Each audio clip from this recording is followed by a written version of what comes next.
el bienestar laboral desde la pandemia a la fecha ha caído rotundamente. Entonces las personas desde la pandemia a la fecha se sienten más disconformes con sus espacios laborales. Más del 50% de las personas afirman sufrir estrés diario. Obviamente la falta de mujeres en puestos de liderazgo es como la punta del iceberg, ¿no? Digo, lo que lleva a que haya pocas mujeres en esas posiciones son un montón de cosas que ocurren, un montón de barreras y desigualdades que enfrentan las mujeres en sus trayectorias. ¿Cuáles son por ahí las claves para que una organización privada decida, digamos, incorporar una agenda en estas temáticas de la inclusión, de la diversidad? En el episodio de hoy vamos a conversar con Agustina Balsan Giacomo. Agustina es consultora especializada en diversidad, equidad e inclusión, con formación multidisciplinaria y más de 10 años de experiencia en planificación y ejecución de proyectos inclusivos en organismos de gobierno, la sociedad civil y el sector privado en toda América Latina. Es licenciada en Ciencia Política por la Universidad de Buenos Aires, magíster en Administración y Políticas Públicas por la Universidad de San Andrés y cuenta con estudios de posgrado en Gestión de Organizaciones Sociales, Evaluación con enfoque de género y Gestión estratégica de la diversidad en organizaciones. Actualmente es gerenta de consultoría y formación en Iceberg Culture of Inclusion e integra el Consejo Asesor de la Asociación Civil Cascos Verdes, una ONG que trabaja desde el año 2007 por la inclusión de personas con discapacidad intelectual a través de la educación ambiental. Bueno, Agustina, un gusto tenerte en este episodio. Para nosotros es una enorme alegría poder compartir este espacio, poder dialogar con vos en relación a tu trayectoria, a todo el trabajo que venís realizando en estas temáticas que, como bien mencionábamos en la introducción, son bastantes, variadas y en diferentes ámbitos. Bueno, muchas gracias por el espacio también para poder conversar sobre estos temas. Y sí, un poco, digo, yo comencé a trabajar ya hace varios años. En el sector social, eminentemente, digo, sí, era como el espacio en el que naturalmente sentía que podía contribuir y luego, con el paso del tiempo, digo, fui abriéndome a otros sectores, como digo, participar del sector público, trabajar con empresas privadas y fue todo ese camino de exploración, pero siempre con el punto, digamos, principal con el que uno trabajaba tenía que ver con inclusión, ¿sí? Y ahí también entrando obviamente temas de diversidad y equidad. Así que en toda esa experiencia, digo, he podido nutrirme, digamos, de los distintos sectores y los distintos desafíos que cada uno de estos sectores tiene, ¿no es cierto? Bien, ¿qué te llevó a especializarte en estos temas de la diversidad, la inclusión? ¿Hay algún momento en tu carrera o en tu recorrido profesional o personal que te haya inclinado por estos temas? Sí, sabes que yo comencé trabajando en su momento como voluntaria, ¿no? Y analizaba muchos datos, trabajaba con mucha información del sector público, concretamente. Y parte de investigar, digamos, cómo funcionaba el empleo público en ese caso, empecé a encontrarme con que en los puestos de decisión dentro del sector público no había mujeres o eran un porcentaje ínfimo. Y eso, digo, a una chica de 20 años le empezó a llamar la atención de decir, ¿por qué? ¿Qué está pasando con esto? Y de ahí empecé a meterme en temas de género concretamente, digo, trabajar acceso de mujeres a puestos de decisión. En el sector público inicié, digamos, al principio con el foco en sector público y luego ahí empezó un camino de ida, digamos, del que no volví más, que es empezar a entender un poco no solo la situación de las mujeres en el sector público, sino en el resto, digamos, de la economía, en el resto de la sociedad y también otras poblaciones que históricamente, digamos, han sufrido otros tipos de discriminación o de opresión. Entonces, desde ahí empecé a meterme en esos temas. Fui ampliando, ¿no? Cada vez más un poco mi mirada y entender que, digo, además de los temas de género, temas de discapacidad, temas de diversidad sexual, temas étnico-raciales, temas de generaciones hoy día, y todo eso me llevó, digamos, a continuar, ¿no? Metiéndome en este tema, cada vez profesionalizándome más y buscando tener más herramientas para contribuir a ese cambio social que es lo que a uno le motivaba. Pero, ¿sabes? Esto que me dijiste también de la vida personal, yo recuerdo, lo cuento así a modo de anécdota, pero tenía 10 años cuando sucedía el 2001, en aquel entonces, recién cumplido los 10 años, y fue un momento, o sea, un hito que por más que yo era muy pequeña, en ese momento me marcó sustantivamente y yo recuerdo, yo escribía todas las noticias, los reportes, tenía como mi diario de lo que estaba ocurriendo, me encantaba escribir, me gusta escribir, y en esa era como, bueno, yo quiero hacer algo el día de mañana, no tengo idea, porque tenía 10 años, no tengo idea qué es lo que voy a hacer el día de mañana, que voy a estudiar, pero lo que sea que haga, quiero que contribuya a que estas cosas no sucedan más, a que temas de desigualdad, temas, digamos, de violencia y demás, poder dejar mi granito de arena para que no ocurran, para que no se vuelvan a vivir estas cosas. Obviamente desde el idealismo de una niña de 10 años que sufría las consecuencias, porque el entorno familiar creo que muchos de nosotros nos hemos visto impactados por esa crisis política, económica, institucional. Entonces, como que ahí eso ya empezó a sembrar la semilla en mí y luego con las experiencias que uno fue sumando, me fue inclinando cada vez más a trabajar temas de inclusión, ¿no? Ujú. Es, bueno, muy interesante esto que traes porque es cierto que las cuestiones personales obviamente uno no las puede dejar en la casa, ¿no? Siempre las trae consigo. Y en ese sentido me imagino que tu condición de mujer debe haber sido uno de los aspectos que te llevaron a observar esa falta de mujeres en esos espacios de liderazgo. Pero ¿podés identificar algunos otros aspectos problemáticos de esa falta de participación en esos espacios de mayor poder, de decisión? Sí, a ver, obviamente la falta de mujeres en puestos de liderazgo es como la punta del iceberg, ¿no? Digo, lo que lleva a que haya pocas mujeres en esas posiciones son un montón de cosas que ocurren, un montón de barreras y desigualdades que enfrentan las mujeres en sus trayectorias profesionales que nos llevan a encontrarnos con esa realidad.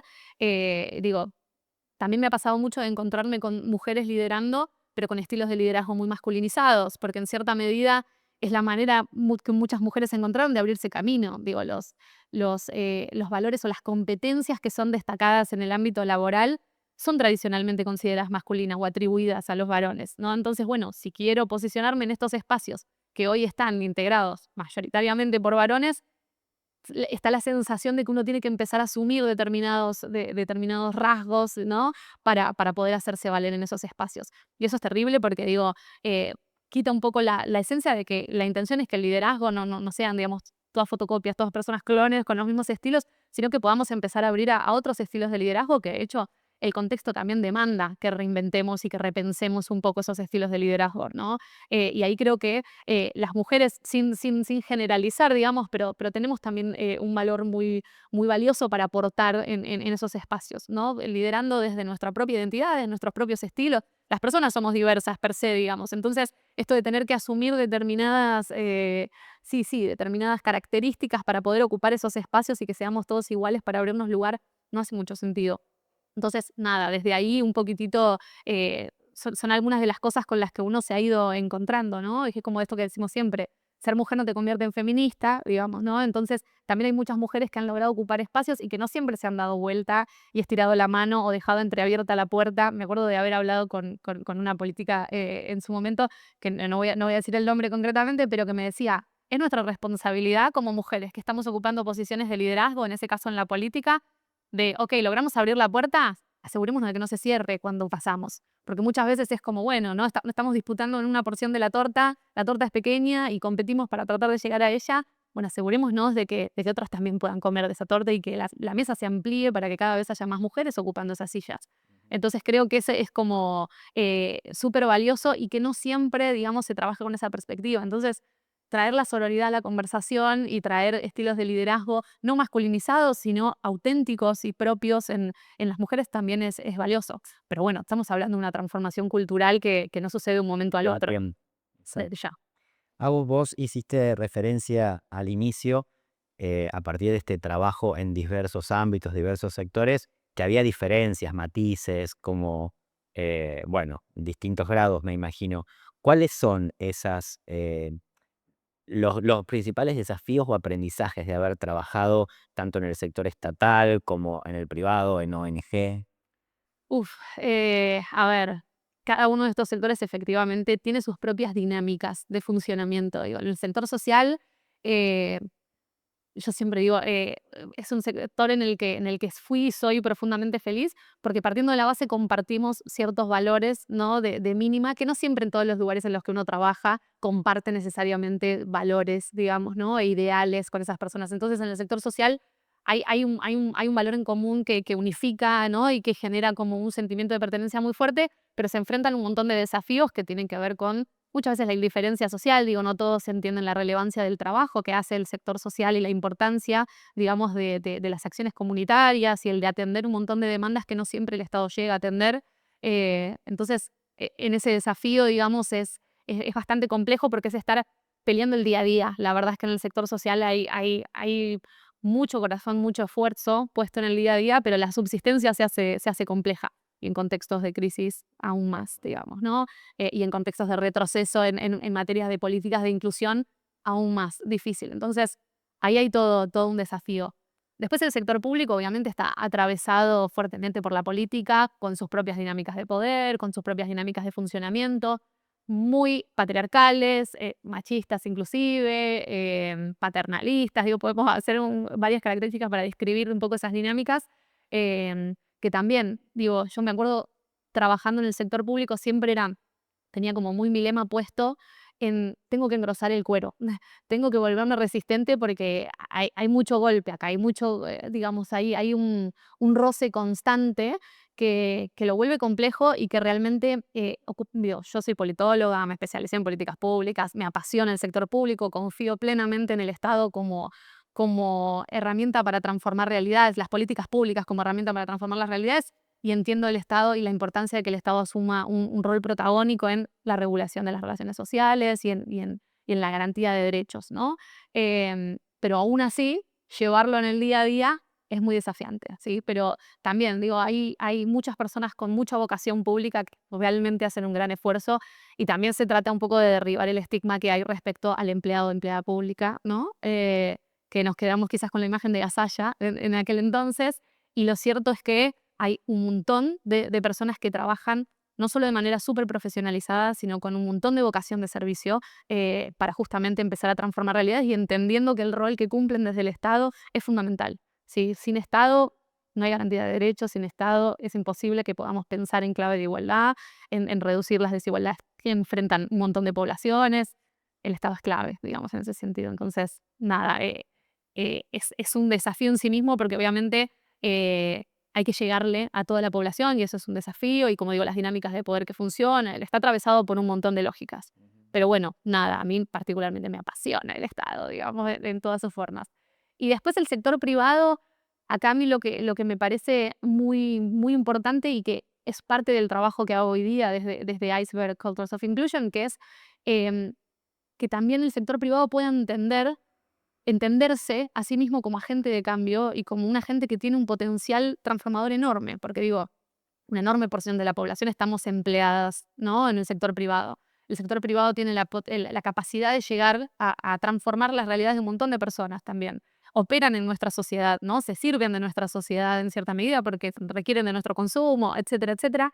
Y lo cierto es que es muy importante que el sector privado también entienda, en clave de responsabilidad o de corresponsabilidad, cómo puede impactar en esa sociedad.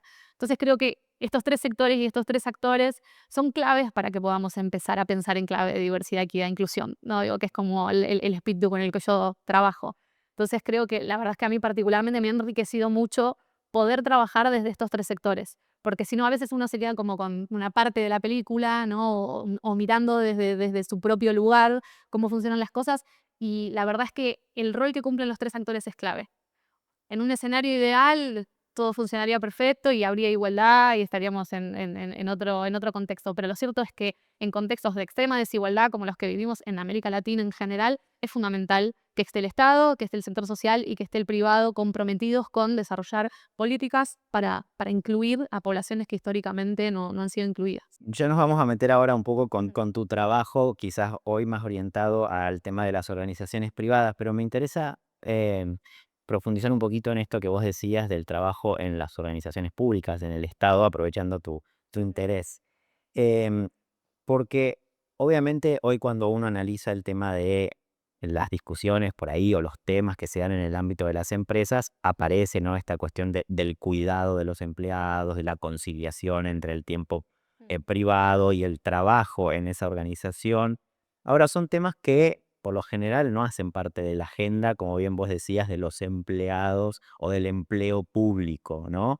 Más asociado al estigma, digamos, o a los prejuicios que existen también en torno a eso. Desde tu experiencia, ¿cuáles son las condiciones de posibilidad por ahí de trabajar en estas temáticas de inclusión, de diversidad? No en el desarrollo de políticas públicas hacia afuera, sino hacia adentro, ¿no? Hacia las propias personas que trabajan en el Estado. Bueno, a ver, varias cosas se me vienen a la cabeza con esta pregunta que me haces. Por un lado, digo, el Estado no está siempre tan atrás en materia de políticas de conciliación, porque digo, pensando, obviamente, están los gobiernos subnacionales, digamos, ¿no? O sea, que cada provincia tiene su propia legislación en el sentido, pero muchas provincias tienen, por ejemplo, regímenes de licencias superadores a los que establece la ley de contrato de trabajo, digo, que es la que regula el sector privado. Entonces, digo, hay estados, digamos, provinciales y subnacionales que tienen políticas superadoras en ese sentido. Entonces, a veces uno quizás tiende a creer que el Estado está recontra atrás en estos temas y la verdad es que no siempre, digo, hay un buen régimen, digamos, de licencias en el Estado en términos generales. Pero después, obviamente, hay una dinámica de trabajo mucho más tradicional, mucho más, sí, conservadora, si se quiere, ¿no? Como eso es un régimen de empleo un poco más tradicional.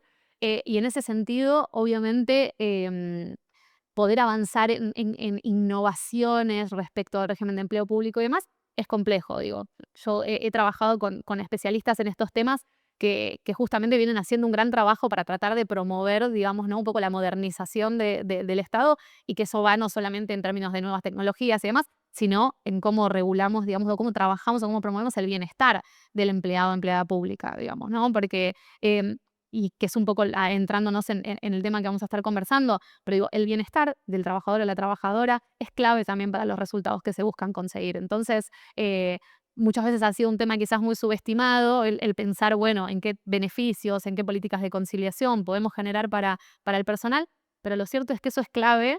Y en el mercado laboral competitivo, el que estamos hoy día, se hace incluso aún más necesario. Pasa que en el empleo público siempre se ha como pensado que se mantenía al margen, pero lo cierto es que también es necesario generar incentivos para que la gente quiera trabajar en el empleo público. Porque entre el estigma que existe y muchas veces esto, las dificultades o las complejidades que enfrenta la persona que trabaja ahí, cómo te impactan los cambios de gestión, digo, cuando uno es empleado que no sabe si seguís trabajando o no, digo, los contratos que existen, etcétera, muchas veces hace que sea duro formar parte del empleo público, ¿no? Digo, la gente que hoy día yo conozco que continúan trabajando en el empleo público enfrentan un montón de desafíos y estas incertidumbres y estos cambios permanentes y demás, ¿no? Porque independientemente de los cambios que suceden, ¿no? Digo, cada 4 años del presidente y demás, dentro igual también suben, bajan un director, un secretario, su secretaria, sí, hay un movimiento constante.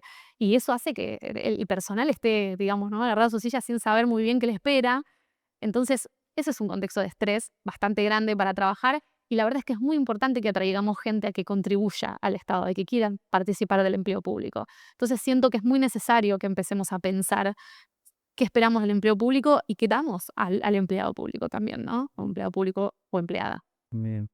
Agus, ahora sí, entrando en el tema del trabajo con organizaciones privadas, recién mencionaste que a veces es difícil, ¿no? Que se tome conciencia respecto del aporte que las organizaciones pueden hacer en relación con estos temas.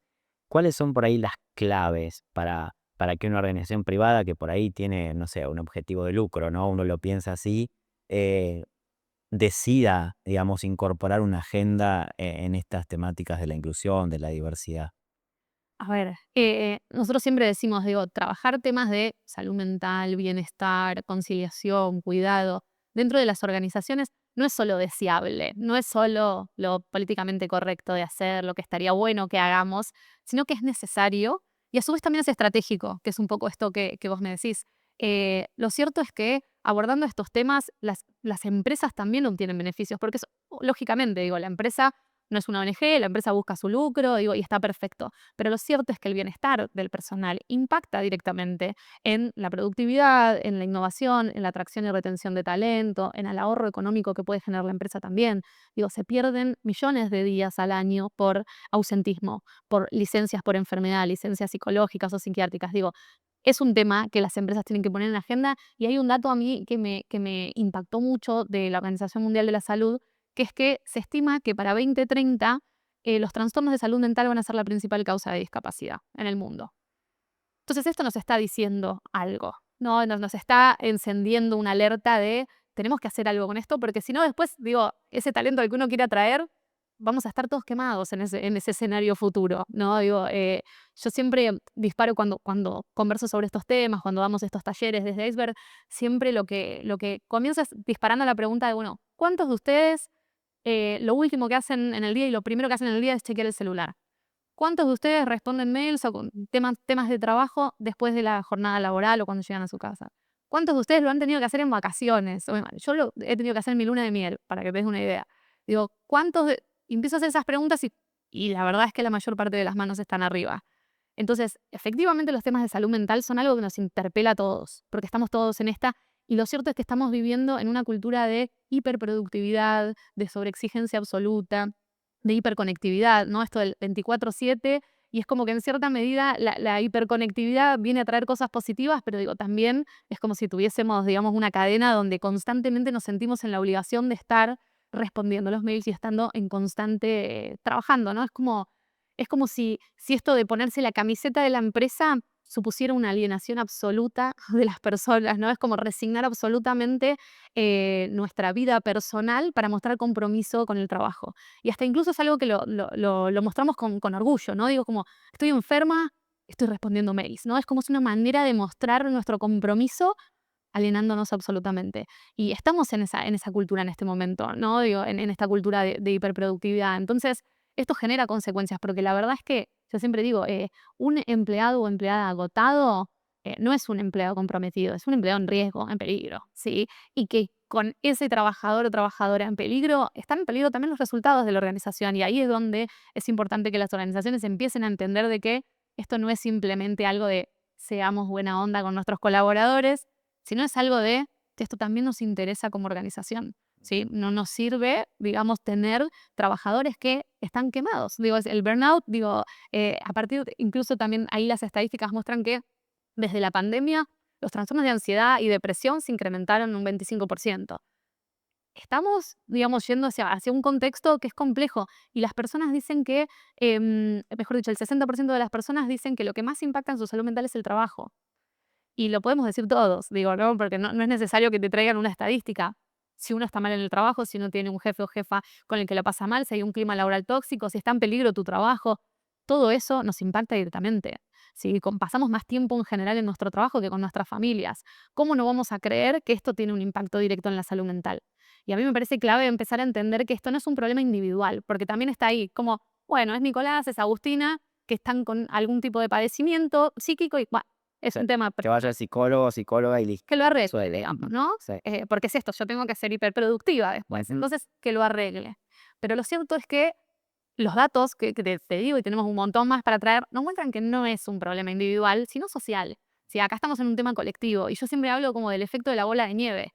Arranco yo con mis problemas, ok, si lo consideramos como individual, esto va a empezar a arrastrar, porque digo, después eso impacta en el equipo, después eso impacta en la organización, después eso impacta en los resultados, después eso impacta en la sociedad. Digo, obviamente estamos hablando en el largo plazo, en mediano, largo plazo, pero digo, hay un efecto bola de nieve. Entonces, tenemos que salir de pensarlo como un problema individual, porque como te digo, las estadísticas nos están mostrando que no es un hecho aislado, no es un caso aislado. De hecho, sigo trayendo datos, pero digo, otro dato muestra que más del 50% de las personas afirman sufrir estrés diario, ¿sí? Entonces, nuevamente, digo, estamos hablando de que la mitad de la población empleada está pasándola mal en términos de estrés. Y hay un estrés que es positivo, hay un estrés que tiene que ver con, bueno, carga de trabajo, hay circunstancias, desde ya. Pero digo, estamos hablando de que hay dinámicas muchas veces de trabajo que son sumamente tóxicas u hostiles y que no contribuyen en nada a ese bienestar. Y nuevamente, ese bienestar tiene una correlación directa con el impacto. Siempre hablo de que trabajar estos temas, hay un imperativo moral para trabajar estos temas, ¿no? Como el decir, y la verdad es que es un derecho que las personas puedan tener un trabajo digno, decente, donde no se vean violentadas, ¿no? Donde las personas puedan realizarse, porque no es el trabajo a cualquier costo, es el trabajo digno, ¿no? Y donde nuestros derechos se vean garantizados y parte de eso es el bienestar con el que trabajamos. Pero más allá de ese imperativo moral, hay un imperativo económico para las organizaciones. Entonces, nuevamente, muchas veces desde ahí es donde tratamos también de comunicarlo. Porque si no, claro, nadie tiene ganas de hacer, digamos, invertir dinero porque sí, para simplemente que la gente esté feliz. Pero ese bienestar de las personas tiene ese impacto directo. Y de hecho, lo que muestran también los estudios es que un abordaje preventivo tiene un retorno de inversión mucho mayor que un abordaje reactivo. Porque muchas veces las empresas empiezan a trabajar estos temas cuando te explota en la cara, ¿no? Digo, cuando hay algún problema, aparece algún problema, hay algún caso particular, he trabajado en organizaciones donde han habido casos de suicidio, digamos, ¿no? Entonces, de pronto aparecen estas situaciones y decimos, ok, tenemos que hacer algo, ¿sí? Ahora, ahí estamos tarde, ¿sí? El enfoque 360 es empezar a trabajar preventivamente, trabajar en la detección, trabajar en el acompañamiento y obviamente en el abordaje cuando estas situaciones suceden, pero esa debe ser, digamos, abordado desde esta perspectiva de corresponsabilidad. Las organizaciones tenemos que ver, ¿sí? Empleamos a un gran porcentaje de la población y tenemos el potencial de generar un impacto positivo para la sociedad y positivo para nosotros como negocio, digamos. Entonces, ahí es clave empezar a poner el foco. Bien. Vamos a volver ahora en relación con este abordaje preventivo y qué implica un poco eso. Pero a mí me parece súper relevante que desde Iceberg, desde esta organización en la que vos estás participando y estás liderando, de alguna manera se ponga énfasis, ¿no? En este tema de la salud mental. Y sobre todo conectándolo con esto que vos también mencionabas, ¿no? Desde la pandemia, ¿no? Porque claramente la pandemia tuvo un impacto en nuestras vidas, pero una de las consignas era el tema del cuidado, ¿no? De cuidémonos, ¿no? Y parecía que eso nos iba a generar un aprendizaje en ese sentido, pero como bien vos decís, los datos parece que en realidad hubo un retroceso. ¿Eso es efectivamente así? ¿Cómo lo ves vos desde el punto de vista de las organizaciones? Pienso, por ejemplo, en el tema del home office, ¿no? Que de alguna manera fue una herramienta que se instaló porque Y no queda. pensamos que se iba a quedar. Claro, exacto, porque no queda otra, pensamos que se iba a quedar y ahora hay de alguna manera como una especie como de retroceso en eso. ¿Cuál es tu mirada en relación con esto? Mira, la pandemia vino a poner como el spotlight del foco en temas de salud mental, que hasta entonces todos sabíamos que más o menos teníamos un tema ahí, pero no se le daba tanta atención, por lo menos desde las organizaciones, desde el empleador. Y la verdad es que efectivamente no, nos puso el foco y nuevamente, digo, trayendo datos, un estudio de Gallup para el 2025 muestra que el bienestar laboral desde la pandemia a la fecha ha caído rotundamente. Entonces, las personas desde la pandemia a la fecha se sienten más disconformes con sus espacios laborales. El NPS, digamos, que es que mide la satisfacción, también muestra de cómo ha ido cayendo. Hoy los trabajadores y trabajadoras no recomendarían sus lugares de trabajo en términos generales. Entonces empezamos a ver de que acá hay un impacto que pasó y pensábamos que quizás era un aprendizaje que nos iba a quedar y no tanto. Uno, porque se agudizaron los temas, digo, como mostraba, se incrementaron los trastornos de ansiedad y depresión desde la pandemia, pero otro porque la dinámica, la cultura organizacional no ha cambiado muchas veces. Entonces activamos o intervenimos ante esta situación de crisis sanitaria y tomamos determinadas medidas, pero no hubo un cambio de cultura de fondo. Y pensando, digo, desde este enfoque preventivo y demás, tenemos que analizar un poco cuál es esa cultura. Digo, la cultura muchas veces termina siendo uno de los factores de riesgo principales para el burnout, para el estrés, para la depresión en el ámbito laboral, porque existen dinámicas de trabajo que son contrarias a garantizar o a promover ese bienestar. Yo, obviamente, en este trabajo que hago con muchas empresas, muchas vienen y me dicen, pusimos mesa de ping pong, pusimos yoga, masajes, que esto y lo otro. La gente no lo usa. ¿Por qué la gente no lo usa? ¿Porque no le gusta el yoga o el ping pong? No, porque a mí me encantaría. Ahora, si después andan hablando de que yo estuve media hora jugando al ping pong, si después los líderes viste, te miran mal porque estuviste haciéndote masajes o lo que sea, y no me sirve de nada. Y es esto, digo, hablar de bienestar laboral va mucho más allá de poner fruta o dar clases de yoga en el ámbito laboral. Se refiere a que podamos hacer un cambio cultural.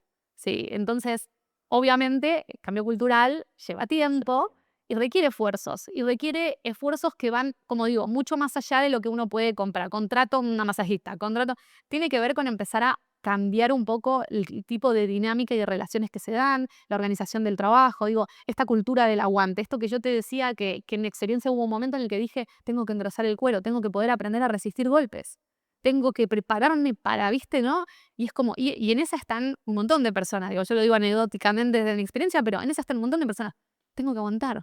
Porque además necesitamos trabajar. Digo, habrá personas que tengan el privilegio de no hacerlo, pero creo que la mayoría trabajamos porque necesitamos hacerlo. Entonces uno termina quizás siendo rehén de esa situación y dice, bueno, me la tengo que aguantar porque no me queda otra, porque tengo que seguir trabajando. Y la intención es que no vayamos a trabajar en clave de rehenes, sino que vayamos a trabajar en clave de una decisión que uno toma. Y hoy, digo, ¿por qué también las organizaciones lo están haciendo? Porque el mercado laboral se vuelve cada vez más competitivo. Y si queremos atraer y retener el mejor talento, que es el que hace que la empresa funcione, y tenemos que empezar a entender qué es lo que valora ese talento. Porque también, digo, acá entra el tema de cambio generacional. Pero digo, quizás antes la generación de nuestros padres era el mismo trabajo toda la vida, Exacto. ¿no? Es como, entré y me jubilé en el mismo trabajo. Y después también era esto, bueno, es el trabajo y al trabajo uno tiene que venir a hacer lo que hay que hacer y no, viste, no te puedes quejar y no importa si las dinámicas o hay violencia o hay acoso, uno tiene que aguantar. Era otra dinámica, quizás. Hoy día se valoran mucho las políticas de conciliación, los beneficios, la flexibilidad, el clima laboral, que haya una perspectiva de inclusión. Hoy día son cosas que las nuevas generaciones valoran y que son, digamos, para el 2025, para este año se estima que el 75% de la fuerza laboral son millennials y centennials. Y nosotros ponemos el foco en otras cosas. De hecho, las estadísticas también muestran que las personas hoy están dispuestas a cambiar de trabajo por temas de clima laboral más allá de la remuneración, ¿sí? Entonces, esto está realmente cambiando las reglas de juego en el mercado laboral. Y ahí es donde, como empleadores, nuevamente, elegimos qué hacemos, tenemos la posibilidad de tomar una decisión. Pero nuevamente las organizaciones las hacen funcionar las personas. Podemos tener la IA, podemos tener los mejores procesos, lo que vos quieras. Pero lo cierto es que quienes ejecutan y hacen funcionar y llevan el cumplimiento de los objetivos son las personas. Yo siempre uso como la analogía de salir a la ruta. Yo puedo salir a la ruta con un auto, pero hermoso, alta gama, divino. Las mejores cubiertas, la nafta más premium, lo que vos quieras. Pero soy yo la que lo maneja. Si yo estoy dormida, si estoy cansada, si estoy lo que fuere, la verdad es que hay riesgo de accidente, ¿no? Digo, entonces llevo la misma analogía de que como empresa podemos invertir en los mejores procesos, tecnología, infraestructura, incluso en los mejores salarios. Pero si no nos garantizamos que quienes van a llevar adelante esos objetivos tengan un mínimo de condiciones laborales donde se sientan a gusto en donde trabajan, donde se sientan motivados para trabajar, y puede ser que lleguemos a los resultados, pero también hay que pensar en clave de sostenibilidad. Y esto me parece muy importante porque muchas veces es esto, llegamos a los objetivos, pero ¿a qué costo? ¿No? Quizás quemamos a todo un equipo de trabajo para llegar a esos objetivos. ¿Cómo seguimos? ¿No? Es como, siento que si no muchas veces quizás terminamos, digamos, regando la semilla de nuestra propia destrucción. Es como, me quemo al talento en el camino y la verdad es que sí, logré ahora, pero después, ¿cómo sigo? Y después también el impacto reputacional que eso puede tener. Digo, esta gente que no quiere recomendar su lugar de trabajo, o esta gente me ha pasado un montón de veces decir, ay, me gustaría trabajar en tal, y conocer a alguien que, no, es un nido de víboras, no trabajes ahí. No es como, bueno, empieza a correrse, ¿no? Ese comentario que daña la reputación de las organizaciones. Entonces, como hay muchas cosas en las que tenemos que empezar a reparar. Por eso digo, para mí como la palabra clave es corresponsabilidad de las organizaciones y sostenibilidad. Digo, porque nuevamente, ahí pensando en clave de negocio, si queremos que nuestro negocio no sea, digamos, cumplir, digo, one shot y quemamos a todos, pero logramos este objetivo, sino que poder sostener esos objetivos a lo largo del tiempo, tenemos que cuidar a la gente que lo hace. Bien. Agus, ahí, bueno, ya como digo siempre yo, vas abriendo un montón de ventanitas que me parecen súper interesantes. Pero vos decías, bueno, esto es un cambio cultural, tiene que ver con la cultura de la organización y sabemos que para generar ese tipo de transformaciones también tenemos que trabajar con los altos mandos, es decir, con aquellas personas que están en condiciones de tomar decisiones. Pero lo pensaba en paralelo, por ejemplo, cuando nos planteamos acciones en temas de género, Mm. ¿no? Esos altos mandos de esas personas en condiciones de tomar decisiones también están atravesadas por estas cuestiones, ¿no? En el caso por los modelos de género, en este caso también por las problemáticas de salud mental. Y digo, cuando uno trabaja género, bueno, trabaja para modificar esos sesgos, esos estereotipos.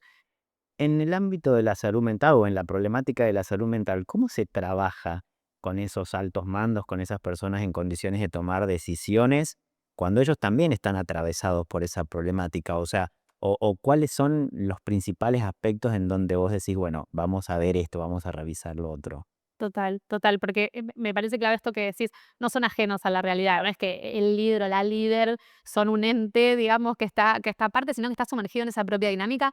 Nuevamente, si la cultura organizacional es una cultura nociva, es una cultura que no fomenta el autocuidado y demás, esos líderes también están atravesados por esa realidad.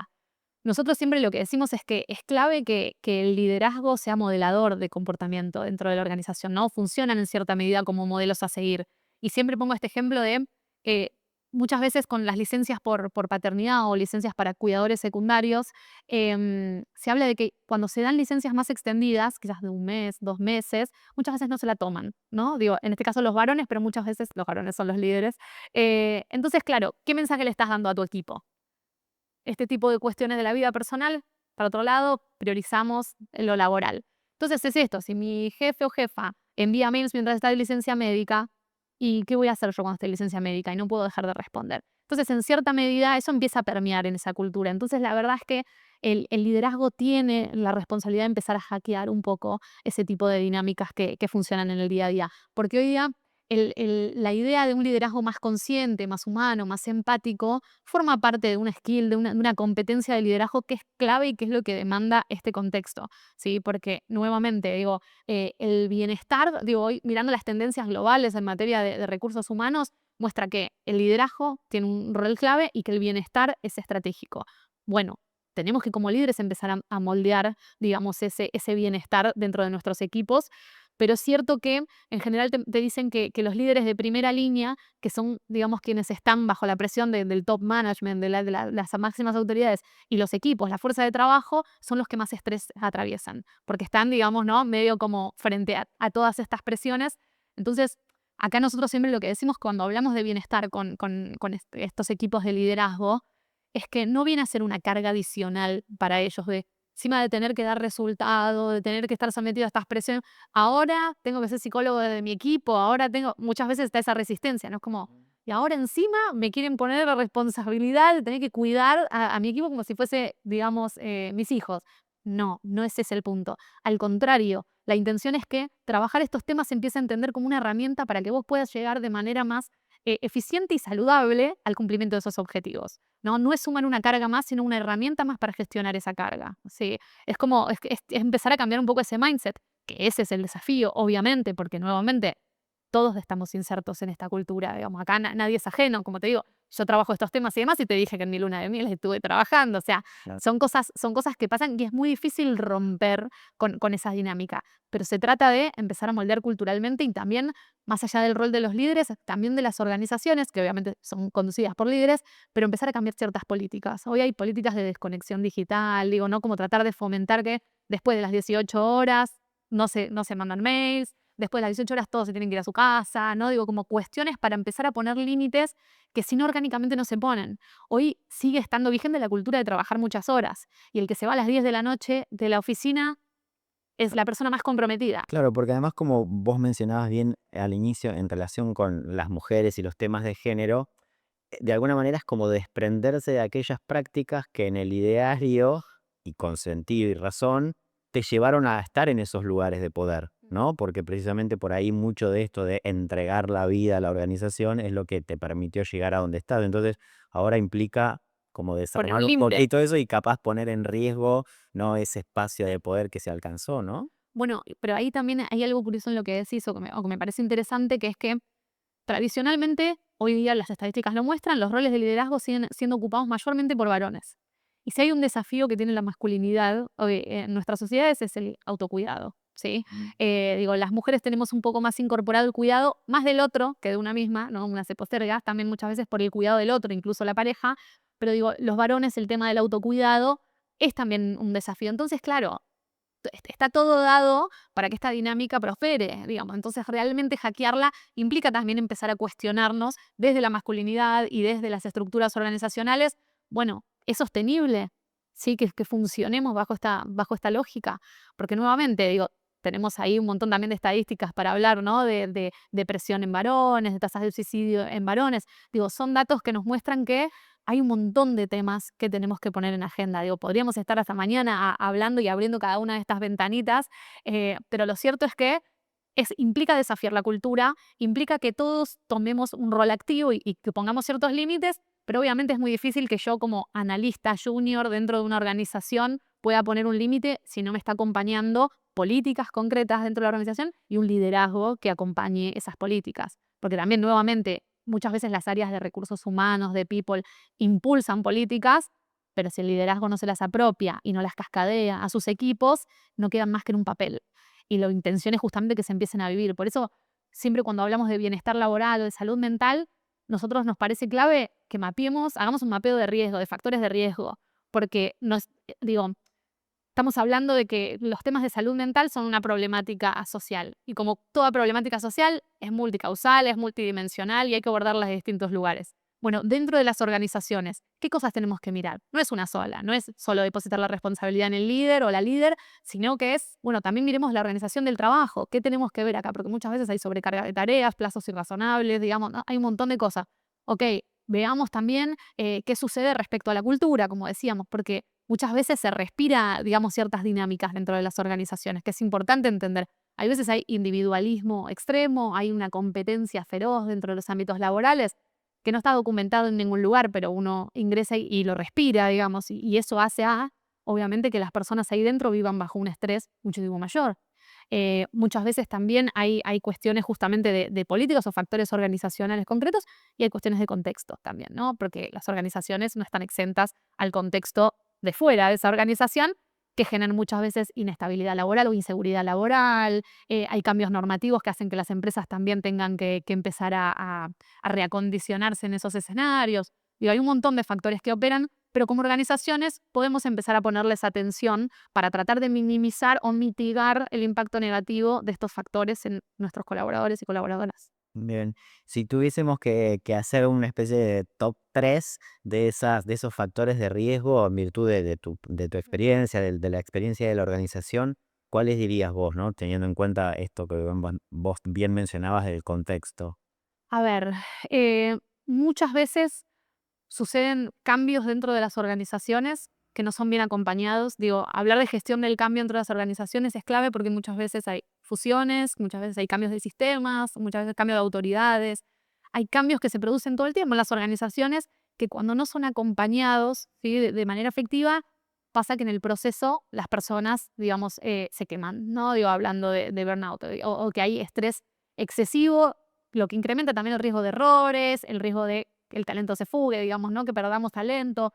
Entonces, el tema de la gestión del cambio dentro de las organizaciones es clave, porque muchas veces se desatienden y es como, bueno, vamos a implementar este nuevo sistema, ok, te formo respecto a la implementación del nuevo sistema o incluso con inteligencia artificial y demás, pero ¿qué pasa con las personas en esos procesos? Entonces, desatender ese tema cuando se gestiona el cambio es riesgoso. Luego, como decíamos en términos de cultura, esta cultura de la hiperproductividad, ¿no? De la exigencia, la sobreexigencia de los colaboradores es algo también nocivo, digamos, ¿no? Porque em, lleva a una dinámica de trabajo donde lo único que cuenta son los resultados y nos olvidamos de las personas en ese proceso. Y luego, obviamente, el liderazgo, muchas veces hay liderazgos autoritarios o también hay liderazgos ausentes, ¿no? Porque muchas veces en esto bueno, sí, confío en mi equipo y les doy libertad, muchas veces la gente se siente desamparada. La persona que ejerce el rol de liderazgo tiene un rol clave y a mí siempre me gusta decir, las personas que lideramos o tenemos equipos a cargo, no solamente lideramos procesos o proyectos, lideramos personas, ¿sí? Y es importante que no perdamos eso de foco. Suena una obviedad decirlo así, pero muchas veces estamos solamente persiguiendo el resultado y no entendemos qué nos estamos jugando en ese proceso. Nosotros yo siempre cuento que desde Iceberg tenemos una dinámica que para mí es súper valiosa con el equipo, que es que cuando llegamos a las reuniones de trabajo, tenemos reunión semanal, hacemos un check-in a la hora de empezar, que es cómo llegó cada uno a esta reunión, pero cómo llegaste en términos personales, no en, uy, estoy con este proyecto. No, ¿cómo estás? Mira, yo tengo un bebé chiquito, no duermo hace una semana, estoy engripada, ¿va a cambiar algo? O sea, mi jefe va a poder hacer algo. No, no, pero por lo menos sabes cómo estoy en ese proceso. Demuestra humanidad de que te interese y también sabemos que, bueno, capaz voy a necesitar un poco más de apoyo de un colega porque estoy en una mala semana o se me murió el perro, lo que fuere, digamos, ¿no? Porque estamos constantemente atravesados por un montón de situaciones complejas. Entonces, digo, no podemos dejar nuestra vida personal en la puerta de la oficina. Va con nosotros, va con nuestra cabeza. Y sabemos muy bien que si tenemos la cabeza atravesada por un montón de problemáticas, y acá ni siquiera te digo de afecciones de salud mental, digo, ni siquiera hablo de realmente estar atravesando un padecimiento psíquico, que es otro nivel de complejidad. Hablo de la vida y cosas que nos pasan a todos. Está buenísimo que en el espacio de trabajo nos sentamos acompañados en esa instancia, porque de eso depende también nuestra motivación y de nuestra motivación dependen los resultados que podemos llegar a traer a la empresa. Que es una transformación, te escucho y lo pienso, ¿no? Una transformación enorme porque por lo general tampoco estamos acostumbrados y acostumbradas a responder cómo estamos, ¿no? Sinceramente no. Es una pregunta difícil, ¿no? Muchas veces, o sea, y no solo en el ámbito de las organizaciones, sino en la vida en general, ¿no? Pero por eso nosotros no podemos pensar en bienestar laboral sin pensar en seguridad psicológica en el ambiente laboral. Y eso es difícil de construir. Y ahí los líderes tienen un rol clave. Pero digo, en un lugar donde vos trabajas y tenés miedo a hacer una pregunta porque te miren como pensando que, digamos, tenés un problema, o que no te sentís cómodo para mostrar quién sos, incluso digo, hablar de autenticidad y de pertenencia en el lugar de trabajo. Digo, hay estadísticas que muestran que el 61% de las personas sienten que tienen que ocultar aspectos de su identidad en el trabajo. Podemos hablar de orientación sexual, de ideología política, de vida personal, condición de salud mental, un montón de cuestiones. Si yo no puedo ser yo misma en el espacio de trabajo y tengo que dedicarle más tiempo de mi cabeza a disimular quién soy, qué pienso, qué hago, que a trabajar, estamos, digamos, desperdiciando una parte de mis aportes que es clave, porque estoy más ocupada en otra cosa, me genera más estrés otra cosa. Entonces, que yo me sienta segura, que me sienta incluida, que sienta que puedo, digamos, aprender, cometer errores y preguntar de manera segura, que puedo cuestionar, que puedo traer mis ideas, eso es la seguridad psicológica y no se construye de la noche a la mañana, pero se empieza a construir justamente cuando se empieza a fomentar una conexión humana más allá de los resultados. Entonces, nuevamente, los líderes podrán mirarme del otro lado y decir, ¿qué más querés que haga? ¿No? Digo, estoy haciendo un montón de cosas, ¿qué más? Pero esto es un insumo para nuestro trabajo. El punto está empezar a dejar de subestimar la relevancia que tiene esto, porque nuevamente, yo voy tirando estadísticas, parezco una enciclopedia, pero tiro estadísticas porque creo que ilustran. El 69% de las personas dice que sus líderes impactan en su salud mental al mismo nivel que sus parejas. Una vez cuando decís, ok, claro, y sí, efectivamente, cuando has tenido un líder, un jefe o jefa que haya sido negativo, decime si no te lo llevabas a tu casa, si no la pasabas mal, si no vivías estresado, realmente tiene el mismo impacto que tu pareja. Digo, tener una discusión con tu líder es lo mismo que tener una discusión con tu pareja, genera una carga emocional enorme. Entonces, con esto no le estoy diciendo a los líderes, chicos, son responsables de la salud mental de todos sus equipos, no es que no, pero sí son agentes que pueden jugar un rol positivo o negativo en la vida de esos colaboradores. Y uno elige tu propia aventura, uno elige qué impacto quiere generar en esos equipos. Y la verdad es que a mí en mi experiencia de liderazgo, si está a mi alcance generar una trayectoria laboral positiva, donde las personas se sientan parte y puedan dar lo mejor de sí, es el negocio. Sí, como digo, a mí me motiva el imperativo moral, pero si tengo que seducir a alguien para que también se suba a esto, también entendámoslo desde el lado del imperativo económico, de negocio, de resultados. Ujú, exacto. Bueno, te digo que también le pones un estándar alto a las parejas, porque me imagino que las parejas van a tener que compensar todo lo que Lo que el el que me líder. descompensa. Total, total. Agus, para ir cerrando ya, me gustaría hacer foco en una cosita que también mencionaste, que es este tema del cambio generacional, ¿no? De las nuevas generaciones que a diferencia de nuestros padres que duraban una eternidad en un mismo cargo o en una misma empresa, hoy no hay una volatilidad mucho mayor. Desde tu perspectiva, por supuesto, ¿vos crees que las organizaciones tendrían que trabajar para generar una retención de estos jóvenes, de estas nuevas generaciones, es decir, más similar a lo de nuestros padres? O, en definitiva, acostumbrarse un poco a que lo que viene es esto, ¿no? Es este recambio continuo. Está buena la pregunta. Tampoco sé si te sé dar la respuesta, la solución, la clave a todo esto. Sí, creo que es muy importante que las organizaciones, a ver, se habla algo de personalizar la experiencia del colaborador o colaboradora. Y aquí vamos con esto, entender que hoy conviven 4 o 5 generaciones en las organizaciones. Y no todas las motiva lo mismo, no todos requieren el mismo tipo de reconocimiento, no todos valoran lo mismo de la organización o necesitan la misma gestión del día a día. Entonces es importante que como empresa entendamos cuáles son esas motivaciones para generar la mayor chance de retención posible, porque obviamente la rotación a las empresas le genera un costo económico. Y nuevamente, las empresas buscamos reducir obtener el mayor ahorro económico que se pueda. Entonces, es clave que podamos entender esas motivaciones para generar un mayor sentido de pertenencia y de motivación. También digo, se ha visto que en los últimos años ha caído mucho la confianza de los colaboradores en las empresas que los emplean. Entonces, tenemos que empezar a incrementar ese indicador de confianza. ¿Y cómo se genera? Bueno, escuchando esas demandas, que muchas veces hoy lo que nos pasa en el día a día, lo escuchamos muchísimo, es la generación de cristal. Los centennials no tienen compromiso, no tienen motivación, no quieren trabajar, no tienen disciplina de trabajo. Y acá la pregunta es, ¿qué entendemos por disciplina de trabajo? ¿Qué te motiva a vos? Y vos preguntaste qué motiva a estas generaciones. Muchas veces vamos en automático. Hoy quizás quienes somos millennials somos quienes estamos dominando un poco más la escena de liderazgo dentro de las organizaciones y es importante que nos demos vuelta y escuchemos a esas generaciones a las que queremos mantener y retener. Ahora, si vamos en automático y tratando de funcionar de la misma manera, las organizaciones tienen que adaptarse. Y para adaptarse, primero hay que escuchar qué es lo que tienen para traer. No necesariamente están menos comprometidas, menos motivadas, menos disciplina de trabajo. Probablemente lo que pasa es que motivan otras cosas. Y es un poco esto que venimos hablando. Digo, hoy se valoran otras cosas. Y está bien que así sea, digo. O sea, celebro, digamos, lo que vienen a traer un poco estas generaciones, porque nos vienen a hacer entender quizás que hay otras prioridades que poner sobre la mesa. Y la motivación también pasa por estar en un lugar en el que uno se sienta parte, donde uno pueda aportar valor, se sienta escuchado y valorado, y también no implique que uno deje su vida personal detrás. Bien.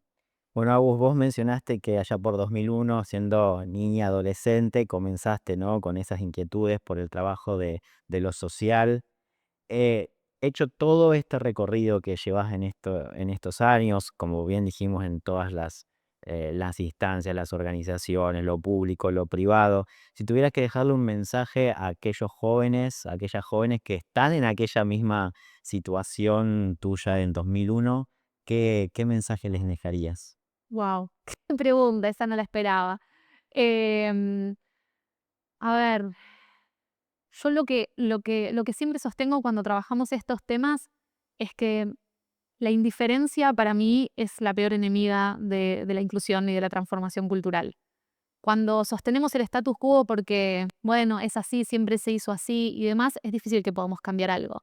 Y es importante que podamos empezar a alzar la voz y a exigir este tipo de transformaciones dentro de las organizaciones, que obviamente es difícil porque uno necesita el empleo, como decimos siempre, pero el proceso, digo, la cultura no cambia si no la empezamos a empujar entre todos.